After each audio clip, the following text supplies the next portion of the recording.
Uso de la función if. La función if sirve para comprobar si una condición determinada es cierta o falsa. Si la condición es cierta, se ejecutan una o varias instrucciones. Cuando necesitamos hacer una pregunta para comprobar el estado de una variable, un pin digital o analógico o el resultado de alguna función, debemos pensar en usar una función if. La versión más sencilla de esta se escribe de la siguiente manera. La palabra clave if define la función. La condición a evaluar se coloca entre paréntesis y entre las llaves las instrucciones que se ejecutarán solo si la condición es cierta. La función if-else funciona igual que el if, pero adicionalmente ejecuta una o varias instrucciones cuando la condición no es cierta. De esta forma puedo definir qué hacer cuando la condición se cumple y qué hacer cuando la condición no se cumple. El else, como has podido ver, es opcional. Puedes colocarlo o no según lo necesite tu programa. También se puede dar el caso que necesitemos evaluar varias condiciones a la vez.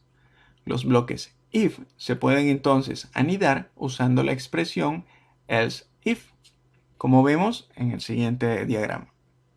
No existe límite para la cantidad de condiciones que podemos evaluar en esta estructura, ni para el tipo de variable que podemos evaluar. Pueden ser números enteros, decimales o caracteres.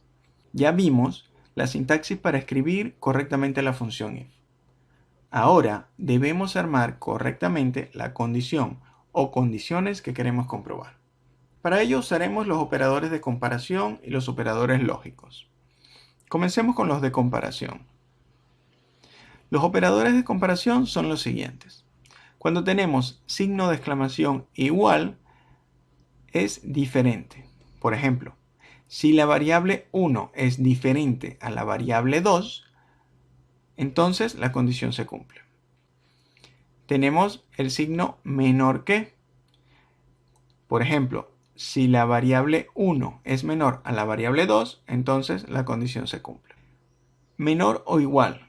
Es similar. Si la variable 1 es menor o igual a la variable 2, la condición se cumple.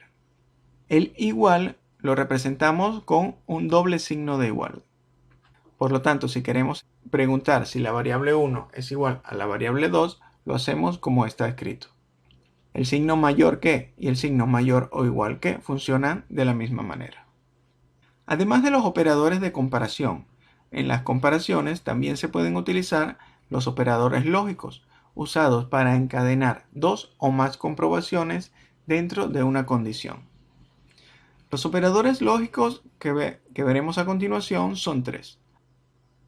El operador AND comprueba que dos condiciones deben ser ciertas para que la condición se cumpla. Es decir, si la variable 1 es mayor a la variable 2 y la variable 3 es menor a la variable 4, entonces la condición se cumple. Si una de las dos condiciones no es cierta, entonces la condición no se cumple.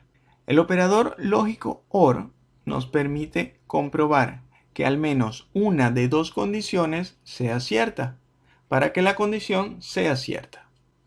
Es decir, la variable 1 es mayor a la variable 2 o la variable 3 menor a la variable 4. Con que se cumpla una de esas dos condiciones es suficiente para que la condición se considere como cierta. Y la función lógica NOT comprueba que la condición no se cumpla. Es decir, que la variable 1 no debe ser mayor que la variable 2. Veamos los siguientes ejemplos. Si la variable 1 es mayor a la variable 2, entonces ejecuto las instrucciones que se ven entre las llaves.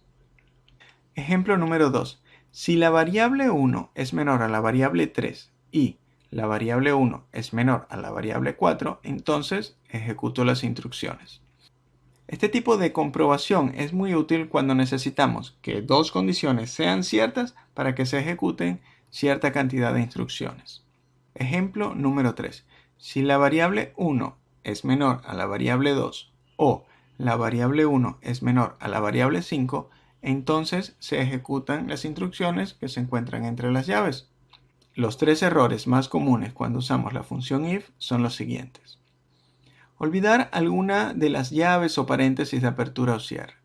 La solución es estar muy atentos de que cada llave o paréntesis de apertura tenga su par de cierre. Cuando comprobamos la igualdad de una variable o función, usar un solo símbolo de igual. Recordemos que para comparar se usa el doble signo de igualdad. La solución es estar atentos de usar la doble igualdad en las comparaciones. Y por último, usar el signo incorrecto cuando realizamos comparaciones con los operadores, mayor que o menor que. En esta sesión hemos visto las diferentes sintaxis que podemos usar con la función if y varias formas de escribir la condición. Tener estos conceptos bien claros nos ahorrará mucho tiempo corrigiendo errores en nuestro programa.